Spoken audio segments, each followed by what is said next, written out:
Bonsoir à tous. Bonsoir Micheline. Bonsoir Janie. Ça va Bonsoir bien? Lucas, Ça va et bonsoir. toi? Ça va? Oui, ça va bien, ça va bien. Je t'enverrai un mail. T'as lancé? Bon, d'accord. Alors, Ok. donc la sidra les sidras, puisqu'il y en a deux cette semaine, c'est Achemot Kedoshim. Et donc, j'ai pris le challenge d'essayer de vous parler un petit peu de Kedoshim et de Kedusha. Kadosh, Kedusha, Kedoshim, etc. On le met à peu près à toutes les sauces, on le dit des dizaines ou des centaines de fois. Ça mérite peut-être qu'on s'arrête quelques minutes pour essayer de réfléchir ensemble à ce que ça veut dire. Dans le judaïsme, il n'y a pas de Kedoshim. On commence par là. Il n'y a pas de saints chez nous. On a des Nevi'im, des prophètes, on a des tzadikim, des justes, mais on n'a pas de Kedoshim. Le seul cas où on parle de Kedoshim, c'est quand il y a Kiddush Hashem, c'est-à-dire des juifs qui ont préféré, pour rester juifs et rester fidèles à leur tradition, qui ont préféré mourir plutôt que d'abjurer, ou qui ont été tués à cause de ça. Et puisque c'est tout à fait d'actualité, c'est exactement le cas de Sarah Halimi, c'est du Kiddush Hashem.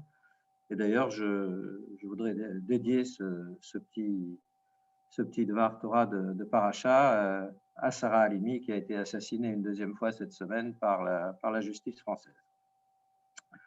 Alors, j'ai rassemblé un certain nombre de textes. C'est jamais des textes très longs, c'est un ou deux versets à chaque fois. Je vais vous les afficher et on va essayer d'avancer comme ça. Alors, vous laissez juste le temps de faire une petite manip. Hop. Et évidemment, vous vous sentez tout à fait libre de poser des questions ou de m'interrompre si je ne suis pas clair, ce qui peut arriver à tout un chacun. Voilà. Donc, on va donc parler de Kedoshim. Alors, je vous ai mis ici le premier verset de la Sidra de Kedoshim. Daber el Koladat Bnei Israël, donc parle aux enfants d'Israël, le Martaliem, et tu leur diras Kedoshim Tiyu, vous serez saints. Je vous donne la traduction standard.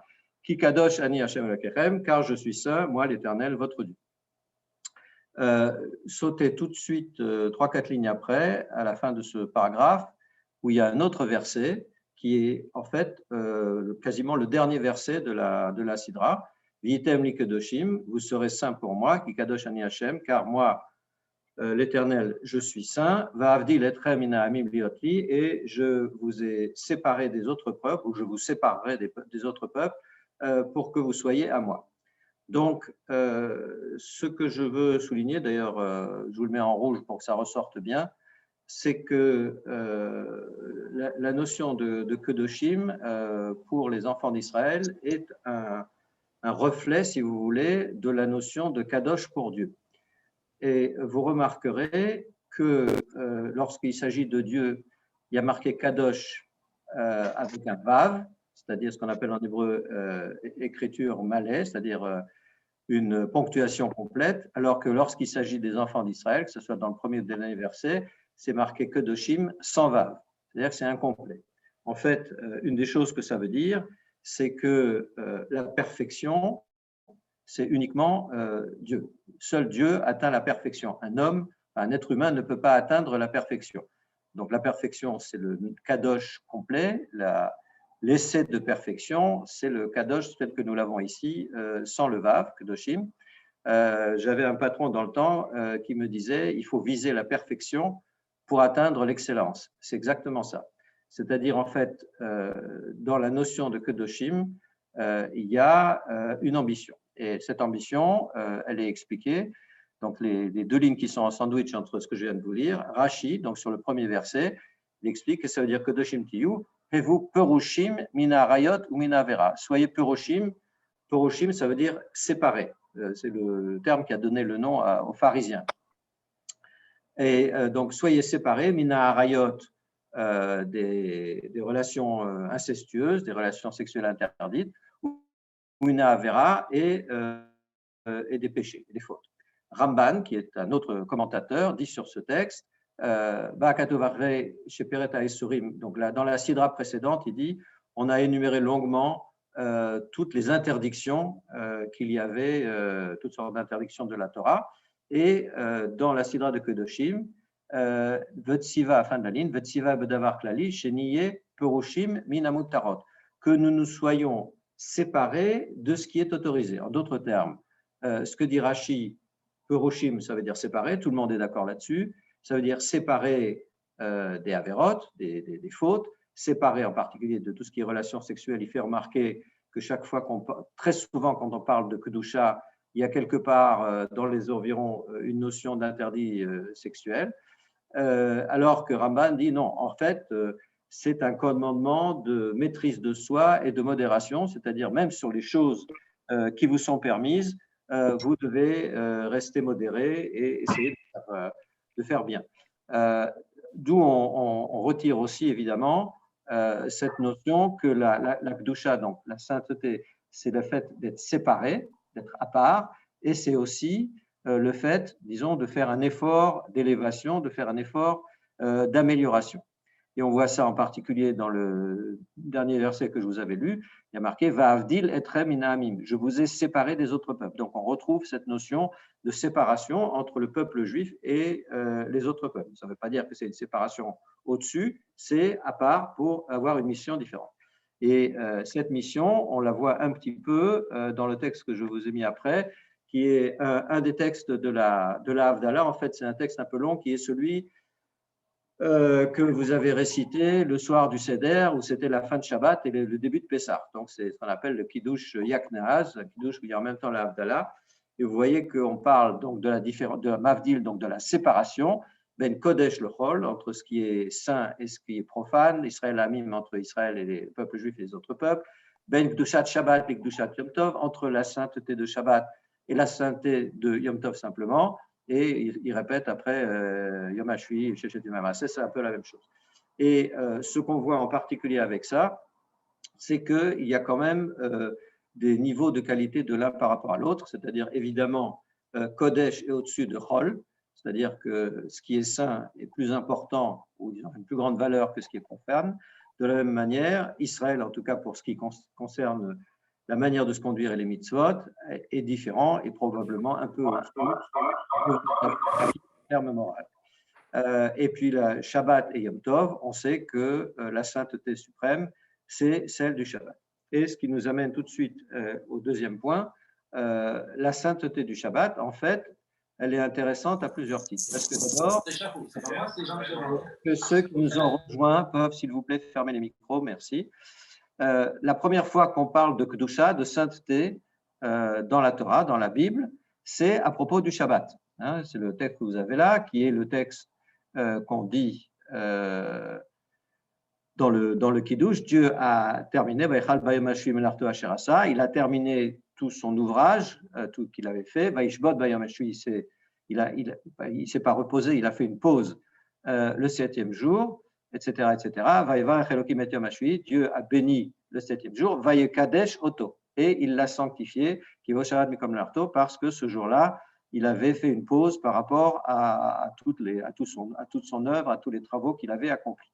Donc, la première fois qu'on voit la notion de Kedusha, c'est au moment de la fin de la création du monde, donc juste au moment du Shabbat, au moment où Dieu institue le Shabbat. Il y a deux choses à en apprendre. D'une part, c'est que la Kedusha, la sainteté intrinsèque, comme je vous disais tout à l'heure, elle appartient à Dieu, c'est-à-dire que la sainteté est une forme de perfection, la perfection est une forme de sainteté, et ça, c'est l'apanage exclusif de Dieu. Et Dieu peut, si vous voulez, irradier la sainteté ou imprimer la sainteté sur d'autres choses. Et le premier élément sur lequel Dieu imprime sa sainteté, c'est le Shabbat, c'est-à-dire le septième jour de la création, ce qui fait que c'est un jour qui est séparé. Hein, on retrouve la notion de Prushim, de Havdalah, et qui en même temps au-dessus des autres, parce qu'évidemment, le Shabbat est un jour qui est spécial, particulier, au-dessus des autres jours de la semaine. Et on voit d'ailleurs bien cette dualité avec ce que nous connaissons de Shabbat. On rentre dans le Shabbat, on commence le Shabbat avec le Kiddush. Donc, c'est une séparation qui est en même temps une élévation. Et on termine le Shabbat avec la Havdalah, qui est une autre séparation, et où on retombe dans l'ornière de tous les jours.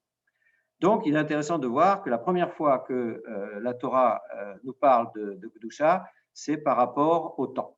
Et curieusement, on retrouve la même chose dans Shemot, dans la première mitzvah qu'ont reçue les enfants d'Israël. Dieu s'adresse à Moïse et Aaron au pays d'Égypte et il leur dit « Ha-chodesh hazeh lachem rosh chodashim » ce mois-ci sera pour vous le premier des mois. Donc, il annonce le mois de Nissan, il annonce la sortie d'Égypte, Pessah, etc. Et c'est la première mitzvah, le premier commandement que reçoivent les Juifs en tant que peuple. Et d'ailleurs, vous connaissez tous, ça lit les deux passages, celui-là et le précédent, vous connaissez tous le fameux Rashi, le premier Rashi sur la Torah, sur Bereshit, qui dit, normalement, on aurait pu penser que la Torah devrait commencer à Chodesh Hazeh, justement à l'endroit que je cite, parce que c'est la première mitzvah qu'ont reçu les enfants d'Israël. Pourquoi est-ce que la Torah commence à Bereshit? Je vous renvoie au Rashi pour le savoir. Mais enfin, on voit aussi que la première mitzvah qu'ont reçu les enfants d'Israël, c'est une mitzvah qui est relative au temps. Je vous renvoie d'ailleurs sur un excellent ouvrage qui est celui d'Abraham Eshel, qui s'appelle « Les bâtisseurs du temps », où ces idées-là sont très largement développées. Et on a dans beaucoup de passages de la Torah, que ce soit dans Shemot, dans Vayikra, etc., toute une série de mitzvot, toute une série de commandements sur les fêtes. Donc, la paracha de Pinchas, la sidra de Pinchas nous décrit tous les sacrifices qu'il y a à faire aux différents moments de différentes fêtes. Et il y a plusieurs passages qu'on lit d'ailleurs au moment des fêtes, à Pessah, Shavuot, Sukkot, qui nous disent comment ça se passe. Et en général, ces fêtes, que ce soit les Pessah, Shavuot, Sukkot ou Rosh Hashanah Kippour, c'est ce qu'on appelle les Moadei Hashem, littéralement les rendez-vous avec Dieu, les moments où on s'est fixé pour retrouver Dieu. Et on les appelle donc Mikra et Kodesh, les convocations saintes, disent les traductions autorisées. Et donc là, je vous donne un long passage de Vayikra, de 3-4 lignes, où, alors là où il y a des points de suspension, c'est qu'il y a plusieurs versets entre. Donc, c'est plusieurs versets qui parlent à chaque fois des Moadei Hashem, donc des rendez-vous avec Dieu, Asher Tikru Otam B'Ma'adam, que vous devrez, vous, Otam Tikru, vous devrez les fixer, les annoncer, B'Ma'adam, au bon moment. Et là-dessus rebondit le Talmud dans le traité de Rosh Hashanah. Vous avez la citation juste en dessous. C'est un enseignement qui a été rappelé par Rabbi Akiva, Rabbi Yehoshua à un moment difficile, à un moment de crise, et il lui a cité un enseignement qu'il avait donné et qui était le suivant. Arei ou Omer, Atem, Atem, Atem, Shalosh Pe'amim. Si vous regardez le texte que je viens de vous citer qui est au-dessus, à chaque fois qu'il y a marqué Tikreu Otam, Otam est marqué sans vav. Même remarque que pour tout à l'heure avec Kodesh et Kedoshim, avec ou sans vav, normalement, Otam, ça prend un vav en général dans la Torah. Mais ici, le Otam, il est marqué sans vav, ce qu'on appelle chaser, écriture déficiente, manquante. Et le Talmud, enfin Rabbi Yehoshua, avait enseigné qu'on retrouve 3 fois ce Otam, comme vous le voyez, de ce que j'ai souligné au-dessus, en rouge. Et il interprétait ça comme disant, c'est marqué comme ça parce que lorsqu'il n'y a pas de ponctuation, cette manière d'écrire Otam, ça peut se lire aussi Atem. Et donc, on peut les lire Atem, Atem, Atem, Shalosh Pa'amim. En fait, la Torah nous dit 3 fois Atem. C'est vous qui devez fixer les fêtes. Commentaire de Rabbi Yehoshua que lui rappelle Rabbi Akiva. Atem, Afilu Shogogin. C'est vous qui avez cette mission de fixer le temps des fêtes, c'est-à-dire de sanctifier le temps des fêtes, même Afilu Shogegim, même si vous vous trompez, Afilu Mezidim, même si vous faites exprès de vous tromper, Afilu Mut'in, et même si on vous a induit en erreur. En d'autres termes, et c'était d'ailleurs le fond de la discussion avec Rabbi Akiva et Rabbi Yehoshua, c'est ce qu'a décidé, ce qu'a fixé le Bedin, ce qu'a fixé le Sanhedrin, c'est ça qui devient le Moed, c'est ça qui devient la fête au sens de la halacha, même si le calendrier a fixé quelque chose de complètement différent. Vous vous souvenez d'ailleurs que, par exemple, pour la fixation de Rosh Chodesh, ça se faisait à l'origine sur la base de témoins. Si aujourd'hui il y avait un temple et un Sanhédrin, ça se referait sur la base de témoins, bien que les Chachamim connaissaient parfaitement le calendrier astronomique. Déjà à l'époque des Babyloniens, on le connaissait très très bien. Donc ça, c'est la sanctification du temps. Et je voudrais juste revenir sur un point que j'ai évoqué rapidement, c'est sur le Shabbat. En fait, la clé, si vous voulez, pour bien comprendre la sanctification du temps et ce qui fait, entre guillemets, que ça marche, c'est le Shabbat. Parce que on a les quelques versets que je vous cite tout de suite ici, qui sont marqués là. Il y a trois citations de 3 endroits différents dans la Torah. Et ce qui est très frappant, c'est que ces 3 passages parlent chacun des 3 fêtes de pèlerinage, de Pessah, Shavuot, Sukkot. Vous voyez Shalosh Regalim, 2 lignes après, vous avez Shalosh Pa'amim Bashana, un peu plus bas, vous avez Ele Moadei Hashem, les rendez-vous avec Dieu. Donc, c'est à chaque fois le début de passages assez longs, de paragraphes assez longs, qui détaillent longuement les fêtes, comment ça se passe, à quel moment ça se passe, qu'on y fait, etc. Et très curieusement, chaque fois qu'on mentionne toutes ces fêtes, avant même de commencer à mentionner les fêtes, pof, la première chose qui arrive, c'est le Shabbat. Sur la première citation, Sheshet Yamim Ta'aseh Masecha, pendant 6 jours tu vas travailler Yom HaShvi Tishbot, tu te reposeras le 7e jour. Deuxième citation, Sheshet Yamim Ta'avot Vayom HaShvi Tishbot, même chose. Troisième citation, Vayom HaShvi Shabbat. Donc à chaque fois qu'on parle des fêtes, qu'on parle du calendrier, qu'on parle de la fixation des temps qui doivent être sanctifiés, il y a à chaque fois le Shabbat. Et pourquoi ? Parce que le fait, c'est le Shabbat qui a été le premier moment à être sanctifié par Dieu. Dieu a confié aux enfants d'Israël la mission de sanctifier le temps, et je dirais la clé de l'affaire, c'est le Shabbat. Et on en voit une illustration que je trouve assez intéressante, qui est dans le Talmud et que nous reprenons chaque fois qu'il y a une fête, lorsqu'un Yom Tov tombe en même temps Shabbat. La bracha qu'on fait dans la Shemona Esrei, la bénédiction du milieu, c'est Mekadesh HaShabbat ve'Yisraël ve'Azmanim. Dans cet ordre-là, il y a toute une discussion dans la Gemara pour savoir ce qu'on dit, ce qu'on ne dit pas, dans quel ordre. Et donc, on bénit Dieu, Mekadesh HaShabbat, qui sanctifie, c'est au présent, qui sanctifie le Shabbat et Israël, donc, et le peuple juif, et Azmanim, et les moments, et les temps. Et je crois qu'on peut interpréter ça de la manière suivante. Dieu a sanctifié le Shabbat. Donc le Shabbat a, si vous voulez, une sainteté intrinsèque. Le Shabbat existe depuis la création du monde et c'est le seul moment fixé qui ne dépend pas des hommes. Toutes les fêtes, tout le reste dépend des hommes. La semaine, pas la semaine, mais le Rosh Hashanah, Kippour, Pessah, Shavuot, Sukkot, Rosh Chodesh, tout ça, ce sont les hommes qui le fixent. Mais le Shabbat, lui, il est, j'allais dire, inamovible. Et le fait que les enfants d'Israël observent le Shabbat, respectent le Shabbat, c'est ça qui leur donne, entre guillemets, le pouvoir, Israël, de pouvoir sanctifier le temps.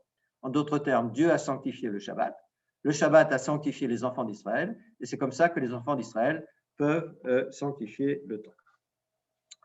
Alors, on va passer à la suite. On a parlé de la sanctification du temps, et je vais essayer de vous parler maintenant un peu de la sanctification du lieu, de la sanctification des endroits, d'un endroit. La première allusion qu'on y voit, c'est dans le texte que vous avez sous les yeux, et qui parle de la construction du Mishkan, du tabernacle dans le désert. Et à ce propos-là, donc c'est au début du texte, il y a marqué Sheshet Yamim, ce qui est marqué en rouge, Sheshet Yamim Te'aseh Melacha. Pendant 6 jours seront réalisés tous les travaux de la construction du Mishkan. Uvayom Hashvi Yelachem Kodesh Shabbat. Et le 7e jour, il sera saint pour vous, car c'est Shabbat. Et donc, on déduit de là que la construction du Mishkan, du tabernacle, qui était Mishkan, ça veut dire la résidence, c'est là où il y a la Shrina, c'est là où se trouve Dieu, là où réside Dieu pendant un moment en tout cas. Et donc, même la construction de cette résidence, entre guillemets, pour Dieu, doit s'arrêter le jour du Shabbat, parce que la sainteté du Shabbat, elle est antérieure, elle est prééminente. Je vous signale en passant, je l'ai mis en bleu clair, c'est de ce verset-là aussi qu'on déduit le fait qu'il y a 39 travaux interdits, 39 catégories de travaux qui sont interdits le jour du Shabbat. Ce sont tous les travaux qui avaient trait à la construction du Mishkan ou au fonctionnement du Mishkan. Je ne rentrerai pas dans le détail. Et le 39, pour ceux que ça intéresse, il est déduit du mot Ele, qui a une valeur numérique de 36, et du mot Hadvarim. S'il n'y avait que Davar, ça serait une chose. Comme c'est Dvarim, il y en a au moins deux. Et comme c'est Hadvarim, il y a quelque chose de particulier, ça fait 3. 3 et 36, ça fait 39. Et c'est l'origine, au moins selon certains Chachamim, même selon la Gemara d'ailleurs, de ce nombre mythique des 39 travaux de Shabbat. Donc on retrouve une relation très directe entre le Shabbat et le fait qu'il y a un endroit qui est sanctifié, donc qui est le Mishkan. Et ce que je trouve intéressant, c'est qu'on retrouve ça aussi dans quelque chose que nous chantons tous les vendredis soirs, c'est le Hadodi. Qu'est-ce que c'est le Hadodi? C'est le chant par lequel nous accueillons la fiancée Shabbat. Donc on s'attendrait que du début jusqu'à la fin de le Hadodi, on ne parle que de Shabbat. Or, très curieusement, grosso modo, la première et la dernière soft parlent de Shabbat et de la fiancée Shabbat, Boïchala, Boïkala, etc. Mais tous les autres ne parlent que d'un endroit qui est saint. Alors, je vous ai mis deux exemples. Mikdash Meler Imelucha, le sanctuaire du roi, sous-entendu Dieu, Ir Melucha, la ville de la royauté, donc Jérusalem. Et un peu plus loin, Venivneta Iraltila, et sera reconstruite la ville sur l'endroit où elle a été détruite. Donc, de manière très intéressante, quasiment toutes les strophes de l'Echadodi parlent de Jérusalem, du Beit Hamikdash, de la reconstruction du temple et de la reconstruction de Jérusalem. Donc là, vous voyez aussi une relation très forte entre le Shabbat, le temps qui est sanctifié, le temps qui est saint, et les endroits qui sont saints. Et on retrouve cette notion de la sainteté d'un endroit qui, comme la sainteté du temps, évidemment, découle de la sainteté de Dieu, dans quelque chose que nous avait fait remarquer un jour à Seuda Shishit, le professeur Rivlin, qui est la traduction qu'on trouve dans Uva Letzion. Uva Letzion, vous savez, c'est une prière qu'on dit à la fin de Shacharit pendant la semaine, et le jour de Shabbat, on la récite à Mincha. Et en fait, il y a dans ce Uva Letzion, il y a la Kedusha que vous connaissez, Kadosh, Kadosh, Kadosh, qu'on dit dans la Kedusha de la Shemona Esrei. Et il y a quelques lignes d'araméen qui sont ce qu'on appelle le Targum Yonatan. C'est une traduction en araméen de ce Kadosh, Kadosh, Kadosh. Et ces trois mots Kadosh, cette répétition 3 fois Kadosh, elle est traduite par une longue phrase en araméen par le Targum Yonatan. Il dit la chose suivante, ils disent Kadish Bishme Meroma Aïla, Dieu est saint dans les cieux élevés, loin de tout, là où il a sa résidence. Kadish Alara Ova Gevorte, pardon, il est saint sur la terre où s'exerce sa puissance. Kadish le Alam ou l'Alme Almaya, il est saint maintenant et à tout jamais. Donc on retrouve dans ce Kadosh, Kadosh, Kadosh, à la fois la sainteté du temps, la sainteté de l'endroit, de l'espace, à Ravak Gevorte, et je dirais la sainteté transcendante, extérieure, qui est la sainteté de Dieu. Bishme Meroma, c'est un endroit qui ne peut pas être atteint. Et donc, cette sainteté, de la même manière que le temps n'est pas saint dans l'absolu, si c'est le jour de Kippour, le jour de Kippour n'a pas une sainteté intrinsèque. Il est saint parce qu'on a décidé que c'était Rosh Chodesh et que c'est le 10e jour du mois de Tishri et que c'est comme ça qu'il est devenu saint. Si le Beddin avait décidé autrement, on aurait fait Yom Kippour un autre jour et ce jour-là aurait été un jour tout à fait ordinaire. Et c'est ce que je voudrais vous signaler, c'est le parallélisme avec la sainteté de l'endroit. Justement, à propos du Mishkan, une fois qu'il est construit, Dieu dit à Moïse, Israël, une fois que le Mishkan est construit, je me montrerai là-bas, je serai présent là-bas pour les enfants d'Israël, et donc ce Mishkan sera sanctifié par ma gloire.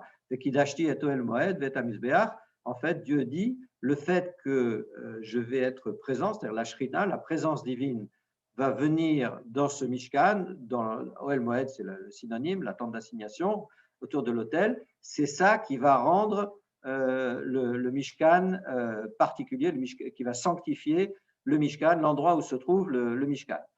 Vous voyez d'ailleurs en passant la suite du verset, Aaron Vedbanav Akadesh, je vais aussi sanctifier Aaron et ses fils comme Kohanim, le Chaenli, et vous voyez que là aussi, les Kohanim, cette Kedusha, cette sainteté, en fait, c'est une séparation. Le Kohen, il est séparé du reste des enfants d'Israël, et par ses obligations, et par ses devoirs, et par sa mission. Et ce que je voudrais vous faire toucher du doigt, c'est que cette sainteté de l'endroit, cette sanctification d'un endroit, ce n'est pas quelque chose qui est permanent. Ce que je vous ai dit tout à l'heure, pour les jours, selon qu'ils étaient ou non sanctifiés, ils restaient ou ils n'étaient pas. On a un exemple absolument extraordinaire de la même chose pour les lieux, pour les endroits. À propos du mont Sinaï, s'il y a bien un endroit dont on pense qu'il est pétri de sainteté, c'est le mont Sinaï, où Dieu s'est révélé à l'ensemble du peuple d'Israël, où il a donné à Moïse les 10 commandements, etc., etc.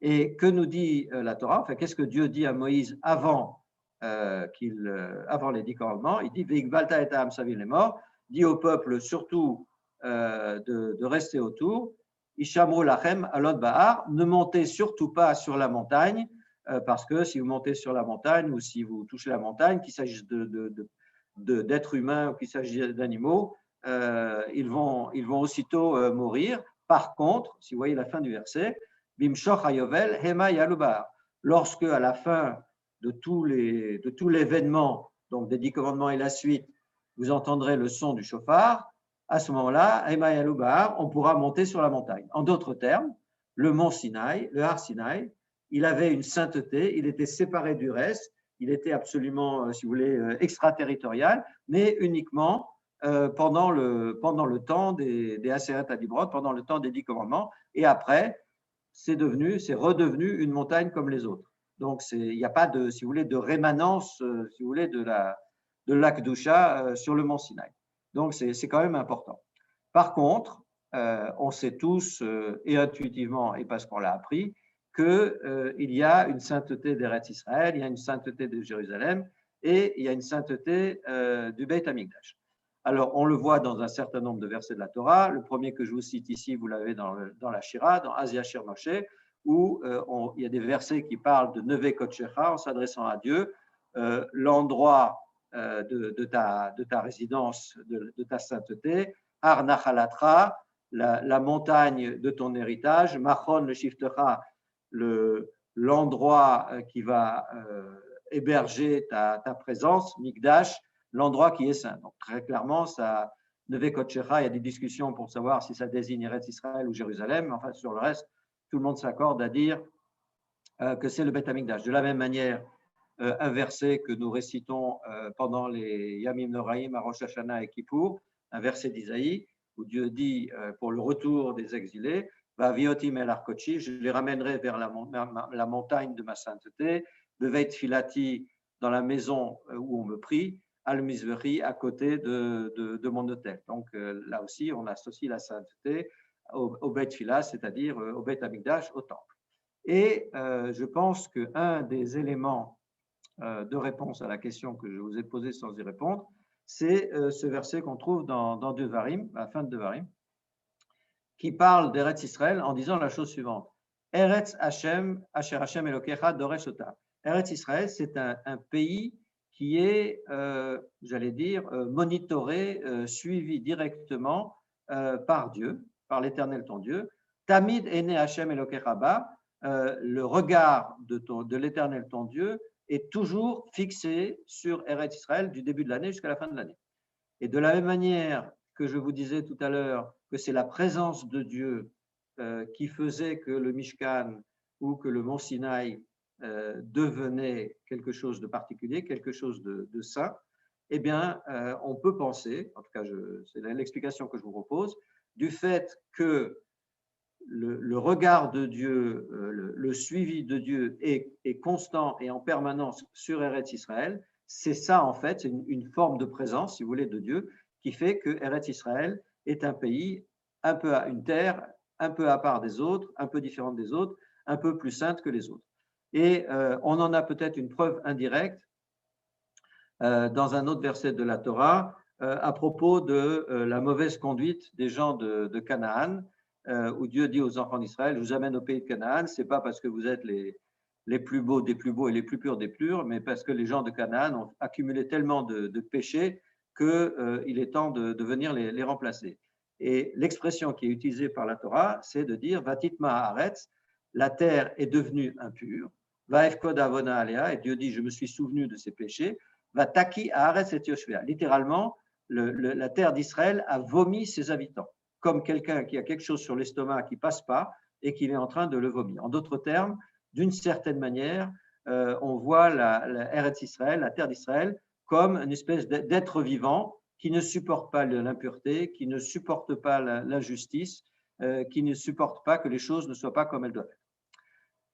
À propos de la sainteté, il y a évidemment des degrés de sainteté. Je vous ai cité ici très rapidement une Mishnah de Kelim, qui est un des traités de la fin du Talmud, qui dit qu'il y a 10 niveaux de Kedusha, 10 niveaux de sainteté, à commencer par Eretz Israël, donc la terre d'Israël qui est plus sainte, ça veut dire qu'elle est séparée et qu'elle a des devoirs plus importants que tous les autres pays.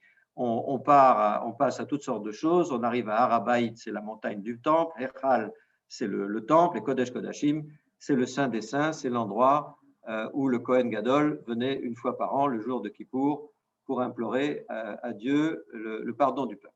Et donc, de la même manière qu'on a vu que le Shabbat était la clé pour la sanctification du temps, de la même manière que nous avons vu que la Shrina, la présence divine, était la clé pour la sanctification d'un endroit, de la même manière, en fait, on va voir la sanctification d'Israël.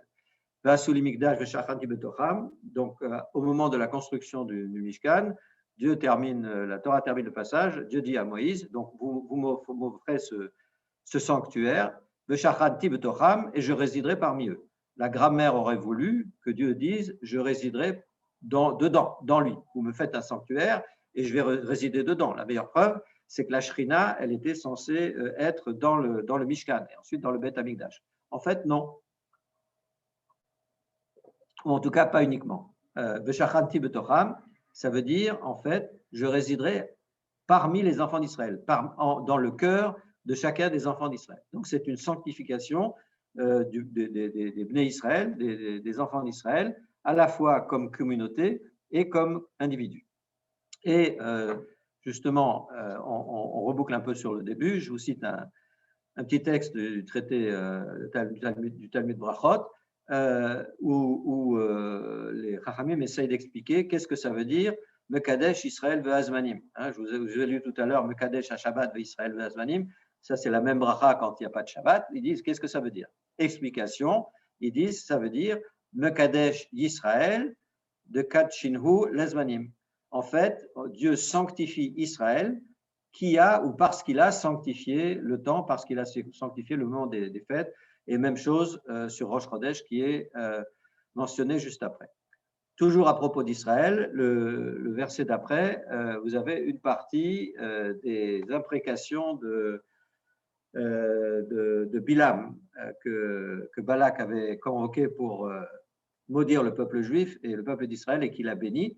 Et parmi toutes les bénédictions, il dit, je le vois, Meroshtori Meneu, je le vois du haut des montagnes, et il parle du peuple juif en disant, Hem levadad mishkon, c'est un peuple qui va résider, qui va habiter, qui va être tout seul, ou va goim lo itrashav, et qui ne va pas être considéré ou qui ne va pas se mélanger avec les autres peuples. Donc, on retrouve cette notion de Havdalah qui fait que le peuple juif est séparé des autres parce qu'il est différent des autres, si vous voulez, parce qu'il a des missions particulières. Et il y a des tas d'autres versets, je vous en ai cité un ou deux simplement à titre d'exemple.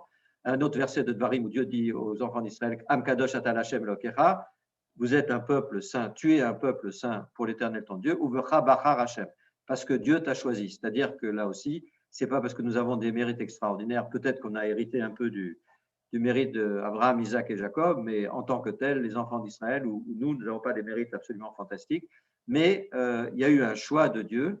Il a constaté que, en fin de compte, disons, l'ADN des enfants d'Israël était plutôt propice à pouvoir accomplir les missions qu'il souhaitait confier, et en particulier la sanctification du temps. Et on retrouve donc ce côté spécifique d'Israël dans un verset de Jérémie qui est très connu et qui est Kodesh Israël Hashem Reshit Tevuato. Israël, le peuple d'Israël est saint pour Dieu. Reshit Tuvuato, littéralement, c'est le Reshit, le début de sa récolte. Le début de la récolte, c'est la Trouma. D'ailleurs, à propos de la Trouma dans la Torah, donc la Trouma, c'est le premier prélèvement qu'on fait sur la récolte pour l'offrir au Kohen, au temple.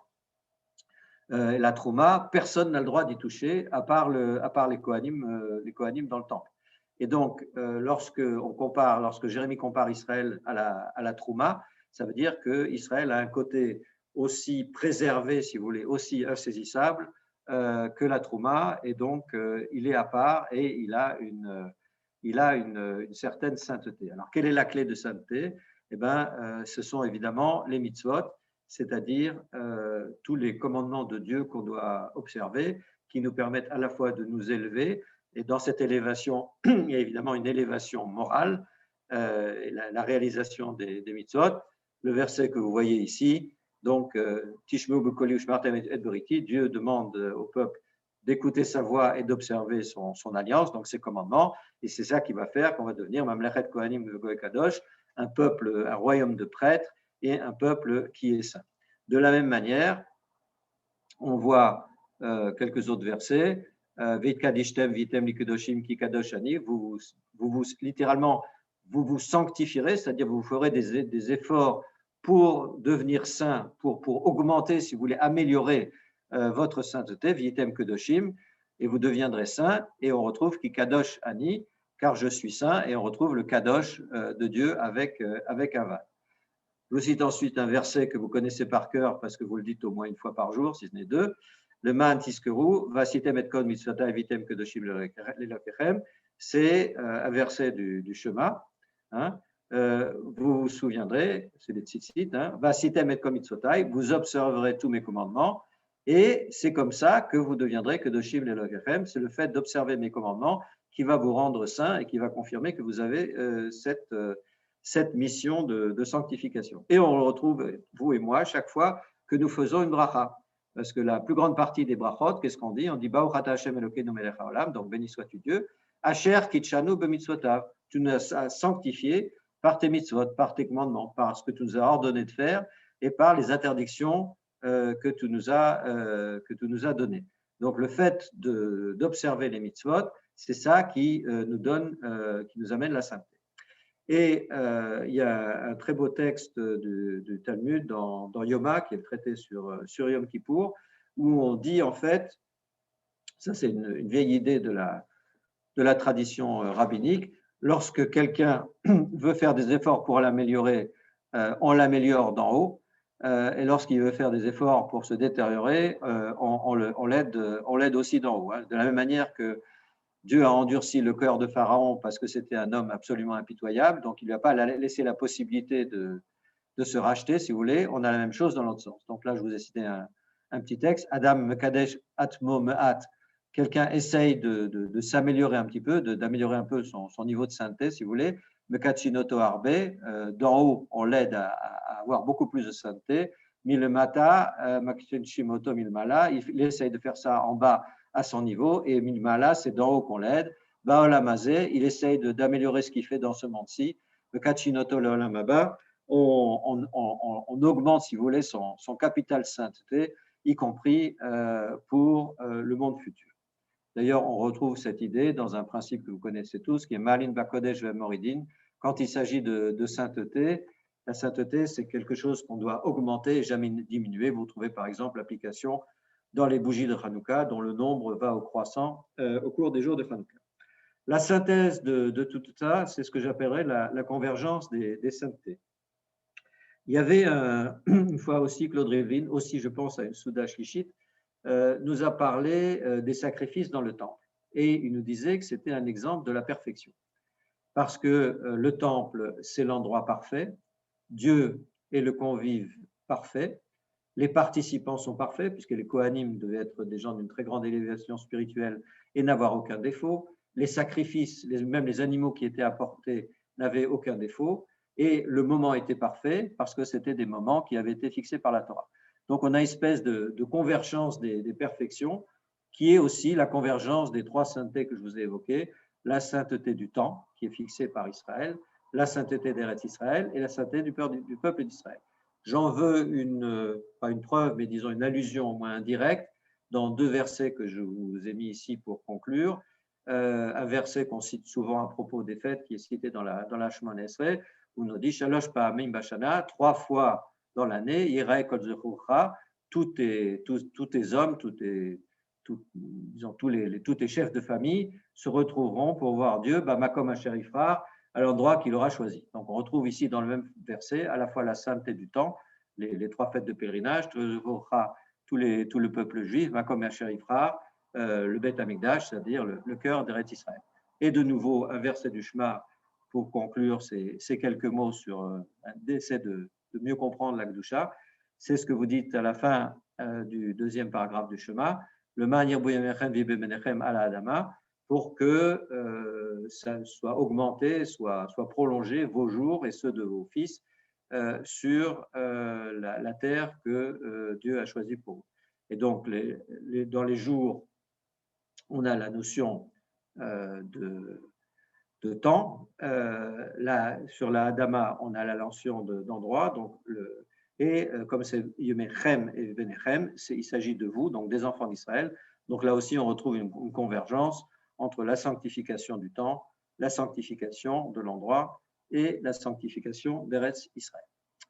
Voilà, c'était un peu touffu, je m'en excuse, mais j'ai essayé de vous faire quelque chose qui, en tout cas, moi, m'a permis de réfléchir et j'espère que ça pourra vous aider un petit peu à réfléchir. Si vous avez des remarques ou des questions, je veux bien essayer de les écouter, bien sûr, et d'y répondre si je peux. Bravo, hein, bravo. Hein. C'est magnifique. Magnifique. Merci beaucoup. Bravo. Ça fait du bien. Merci à vous. Shabbat Shalom. Excusez-moi, Oui, excusez-moi, je peux poser une question? bien sûr. Oui. Non, d'abord, Un écho. Il y a quelqu'un qui a un micro avec son téléphone ouvert en même temps qu'un ordinateur. Donc, il faut fermer l'un des deux. Voilà, je suis prêt à écouter la question maintenant. D'abord, je vous remercie beaucoup. Votre exposé est vraiment passionnant et surtout à la fin, comme ça, très synthétique et tout. Mais ce n'est pas une question précisément, mais enfin, c'est une question, mais excusez-moi. Voilà. Vous savez, quand on dit Baruch Ata Hashem, qui nous a ordonné d'allumer les bougies de Shabbat, Al Netilat Yadayim, tout ça. Oui. En fait, c'est les Rachamim, hein, parce que ce n'est pas dans la Torah. Donc, la formulation telle qu'elle est faite, Dieu nous a ordonné. Et je voulais savoir d'où ça vient. Je comprends la question et c'est une très bonne question. Alors, je vais essayer de répondre. Vous avez tout à fait raison. Dans les mitzvot, dans les commandements, dans ce qu'on observe, il y a évidemment un très grand nombre de mitzvot qui sont indiqués directement dans la Torah, Dieu merci, mais il y en a aussi beaucoup qu'on ne trouve pas dans la Torah. Je prends la plus élémentaire, la plus basique. Quand vous allumez des 2 bougies le vendredi soir, vous dites que Dieu nous a ordonné d'allumer les bougies de Shabbat. Vous pouvez éplucher toute la Torah et tout le reste, vous ne trouverez pas les bougies de Shabbat. Et il y a d'autres exemples comme ça. Donc, votre question est parfaitement justifiée. Alors, quelle est la logique et comment ça se passe? En fait, il y a une tradition, c'est-à-dire que Moïse, d'après la tradition, c'est ce que vous avez, c'est le début de Pirkei Avot, Moïse a reçu donc, de Dieu la Torah au mont Sinaï et l'a transmise aux enfants d'Israël. Je vous signale d'ailleurs en passant que contrairement à beaucoup d'autres religions ou croyances, il n'y a pas un prophète, un demi-dieu extraordinaire illuminé qui a reçu quelque part dans son coin la grande révélation et qui après prend son bâton de pèlerin et va la diffuser. Ici, d'après notre tradition, le mont Sinaï, il y avait au moins 600 000 hommes et quelques femmes et enfants autour. Donc, c'est devant un grand nombre de témoins que les 10 commandements et donc la Torah a été donnée à Moïse. Moïse a étudié la Torah, comme vous savez, auprès de Dieu, puisqu'il est resté 2 fois 40 jours et 40 nuits. Et après, il a enseigné la Torah à son disciple, qui était Josué, qui a repris la direction du peuple après lui. Et Josué a transmis à son tour les enseignements de Moïse et ainsi de suite. Ce qu'il faut bien comprendre, c'est que la Torah, en fait, elle est double face, si j'ose dire. Il y a ce qu'on appelle la Torah chez Birtav et la Torah chez Béal Pé. Il y a la loi écrite et la loi orale. En d'autres termes, la loi écrite, c'est la Torah, du premier mot de Bereshit jusqu'au dernier mot de Devarim. La loi orale, c'est tous les enseignements complémentaires qui ont été donnés à Moïse par Dieu, et d'une part, sans lesquels il y a un certain nombre de passages de la Torah qu'on aurait beaucoup de mal à comprendre ou qu'en général on interpréterait complètement de travers, mais il a surtout et aussi donné à Moïse, j'allais dire, les clés du camion, c'est-à-dire un certain nombre de règles de fonctionnement et un certain nombre de règles de déduction pour les générations, pour lui-même et pour les générations futures, parce qu'il était évident, même à l'époque de Moïse, que dans les centaines ou les milliers d'années qui allaient suivre, il y allait avoir des situations nouvelles, des problèmes nouveaux, des gens nouveaux, des géographies nouvelles. Enfin, il y avait énormément de choses qui pouvaient changer. Et donc, la Torah, c'est le fondamental, évidemment, mais il fallait un système qui permette de répondre aux différents problèmes qui se posaient au fur et à mesure. Et donc, c'est cette espèce de paquet cadeau, si vous voulez. D'une part, la Torah écrite et d'autre part, la loi orale, donc, qui sont à la fois ces enseignements, ces règles de déduction, ces règles d'arbitrage qui ont été transmises. Et ça a été transmis donc, à Moïse, aux prophètes, aux sages, aux juges, jusqu'à l'époque d'Ezra, et ce qu'on appelle les Anshe Knesset Agdola, les gens de la Grande Assemblée, et après, dont le Sanhédrin ultérieurement a été l'héritier. Mais ce qui est intéressant de noter, c'est que c'était la loi orale, c'est-à-dire qu'il était strictement interdit de le mettre par écrit. Donc, très délibérément, au départ, on avait d'un côté la loi écrite et de l'autre côté la loi orale, et les deux étaient complémentaires. Ça peut paraître un peu curieux parce qu'on se dit bien qu'avec le temps, tout ça a dû croître et embellir, et il y avait des choses et des choses et des choses et des choses qui s'accumulaient. C'est vrai. Mais vous pensez à d'autres cultures, par exemple, dans la culture en Inde, vous avez les Védas et toutes sortes de récits qui font des dizaines de milliers de vers et dont vous avez des gens qui les connaissent par cœur sans avoir à les lire sur des documents. Donc, c'est comme ça que ça a fonctionné. Ça a fonctionné comme ça jusqu'à la destruction du temple.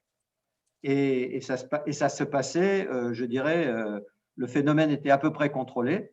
Bien que ça allait toujours en augmentant, ce qui fait que même les maîtres, les sages, les chachamim, eux-mêmes, ils commençaient à avoir des antisèches et quelques pense-bêtes. C'est-à-dire que chaque maître, chaque Talmid Chacham avait quelques notes où il marquait l'essentiel, enfin, il avait des repères, etc. Arrive la destruction du temple, et donc le temple est détruit, donc le centre de la vie juive, de la vie cultuelle n'existe plus. C'est comme la Shoah, en bien pire. Hein. La Shoah, on a tué le peuple juif, là, la destruction du temple, on a tué Dieu en même temps. Hein, donc c'est un traumatisme au moins égal. Et donc, il fallait faire quelque chose à la fois qui soit commun, une base commune pour l'ensemble du peuple, et quelque chose qui puisse accompagner le peuple dans toutes ses pérégrinations, dans tous les pays où vous allez être dispersés, etc. Et c'est pour ça qu'à la fin du 1er siècle, donc vers l'encens de notre ère, Rabbi Yehuda Hanassi, qui était le chef, le président du Sanhédrin à l'époque, a pris la décision de compiler tout ce qui existait et de le mettre par écrit.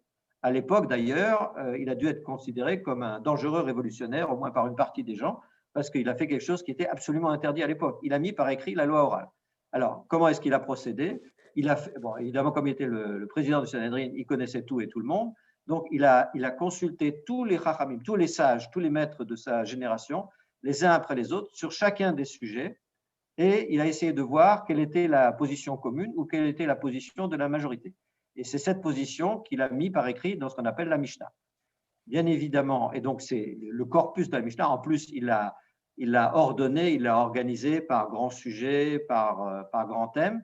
Et donc, l'ensemble de tout ce qu'il a fait, la rédaction de la Mishnah, ça s'est étalé à peu près sur un siècle, hein, entre 100 et 200. Et l'ensemble de tout ça, donc c'est le corpus, et c'est ce qui concerne, c'est ce qui a donné la Mishnah. Évidemment, comme lorsque vous prenez un bloc de pierre pour faire une statue, vous avez la statue, elle est superbe à la fin, et puis il y a des tas de chutes à droite, à gauche. Et là aussi, évidemment, il a pris le meilleur et le plus consensuel, mais il a laissé beaucoup de choses à l'extérieur, en particulier d'autres textes qui traitaient un peu des mêmes sujets, mais qui étaient un peu différents. Ces textes, on les appelle Braïta. Braïta, ça vient de Bar, qui en araméen veut dire l'extérieur. Ce sont des Mishnayot de l'extérieur, c'est-à-dire des Mishnayot de la Mishnah qui n'a pas été rentrée dans le canon officiel, qui sont un peu à l'extérieur. Et tout ça a été regroupé et compilé aussi. Et le Talmud, donc, qui a été construit après la Mishnah, donc entre 200 et 500 à peu près, c'est une série d'explications, de discussions, de commentaires sur la Mishnah, et qui utilise évidemment la Mishnah, qui utilise les connaissances et la culture générale des sages de l'époque, et qui utilise aussi ces fameuses Braithot, ces fameuses Mishnah extérieures. Et donc, tous ces sages donc, ont continué à se transmettre donc, à la fois les enseignements, de manière plus facile puisqu'il y avait la Mishnah par écrit, et aussi les modes de raisonnement et les modes de déduction. Par rapport à ça, il y a un épisode, je suis désolé Marc, je déborde, mais je pense que le sujet est important. Il y a un épisode qui est assez étonnant dans le Talmud à propos de Rabbi Eliezer. Rabbi Eliezer, c'était un des très grands maîtres de la génération, c'était un héritier direct des plus grands maîtres, et il était, j'allais dire, un garant absolu de la tradition, c'est-à-dire qu'il connaissait absolument tous les enseignements, et c'était celui qui, quand on faisait quelque chose, qui disait non, c'est pas comme ça qu'il faut faire parce que nos maîtres ont dit que. Donc c'était l'homme qui était vraiment le thésaurus de tout ce qui s'était fait précédemment. Et donc, le four d'Arnaï, c'est ça? L'histoire du four d'Arnaï, absolument. Je vais accélérer un petit peu. Et donc, il y avait des débats, et en particulier sur une question donc, qui est le four d'Arnaï, je ne vais pas rentrer dans le détail, il y a eu une discussion entre Rabbi Eliezer et le reste des Chachamim. Rabbi Eliezer soutenait un point de vue en disant c'est comme ça que j'ai appris de mes maîtres. Chachamim disait non, c'est pas comme ça qu'il faut faire. Or, vous savez qu'un des grands principes, justement hérité de cette tradition que j'évoquais, c'est que les règles de la halakha, les décisions de la halakha se prennent toujours à la majorité, évidemment, avec des gens compétents, et dans le cadre d'un Sanhedrin. Et donc, la majorité a décidé contre Rabbi Eliezer. À ce moment-là, Rabbi Eliezer a dit si c'est moi qui ai raison, que le fleuve, que les murs de la maison du Beit Midrash, les murs se sont mis à trembler. Ils ont dit on veut pas savoir. Il a dit si c'est moi qui ai raison, que le fleuve, la rivière qui descend remonte son cours. La rivière a remonté son cours. Et une ou deux autres choses comme ça. Et il a terminé en disant si c'est moi qui ai raison, qu'il y a une voix qui sorte du ciel et qui dise que j'ai raison. Et il y a une voix qui est sortie du ciel et qui a dit c'est Rabbi Eliezer qui a raison. Et à ce moment-là, les Chachamim ont dit ils ont cité un verset de la Torah, donc ils ont renvoyé à l'envoyeur en disant Lo bashamaim hi. La Torah n'est pas en ciel. C'est un extrait de Dvarim. En d'autres termes, si vous voulez, c'est un espèce de coup d'État religieux. Le Talmud raconte ça en disant qu'à la fin de l'épisode, en disant Dieu sourit dans sa barbe, si j'ose dire, en disant.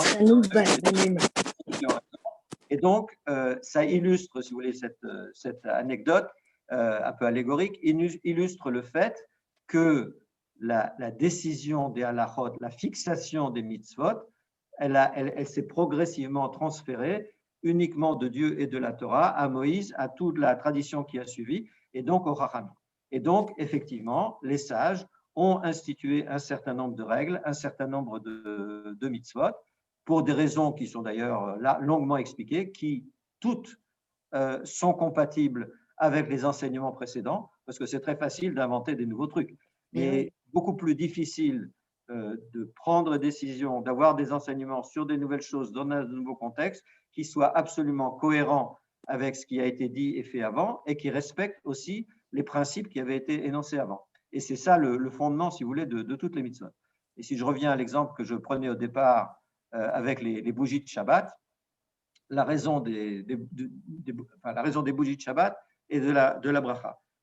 Les bougies de Shabbat, en fait, leur raison d'être, c'est, ça je l'avais appris du Rav Elikan, Zichrono Livracha, qui était venu donner cet enseignement aussi en Seuda Shlichit à Montevideo. Il faut que vous alliez à la Seuda Shlichit quand vous pourrez, on y apprend des tas de choses.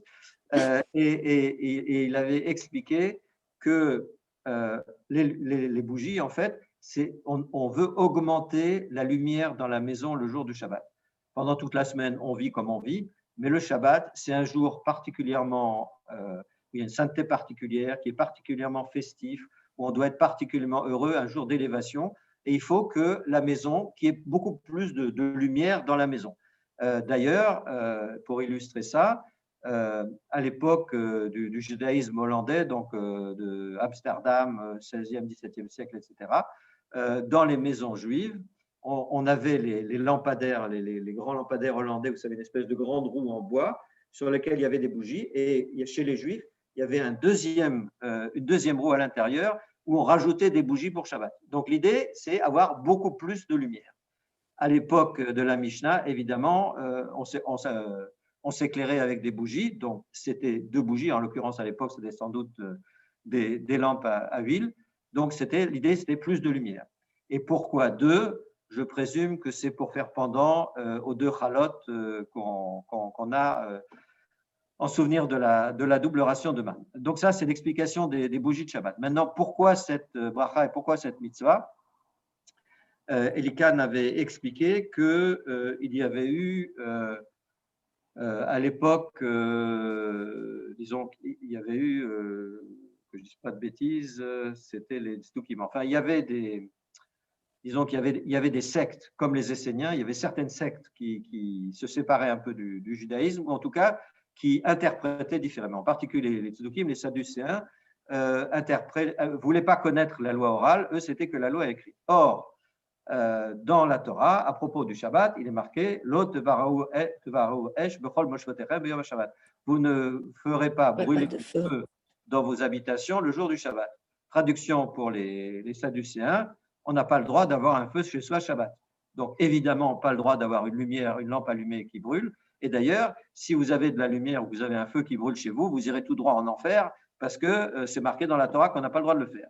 Et les Chachamim m'ont expliqué, non, ce n'est pas ça que ça veut dire. Et ça, c'est justement la loi orale qui permet de le savoir, la tradition, qu'il s'agit en fait d'allumer quelque chose. Mais si quelque chose est déjà allumé, évidemment, on peut le conserver.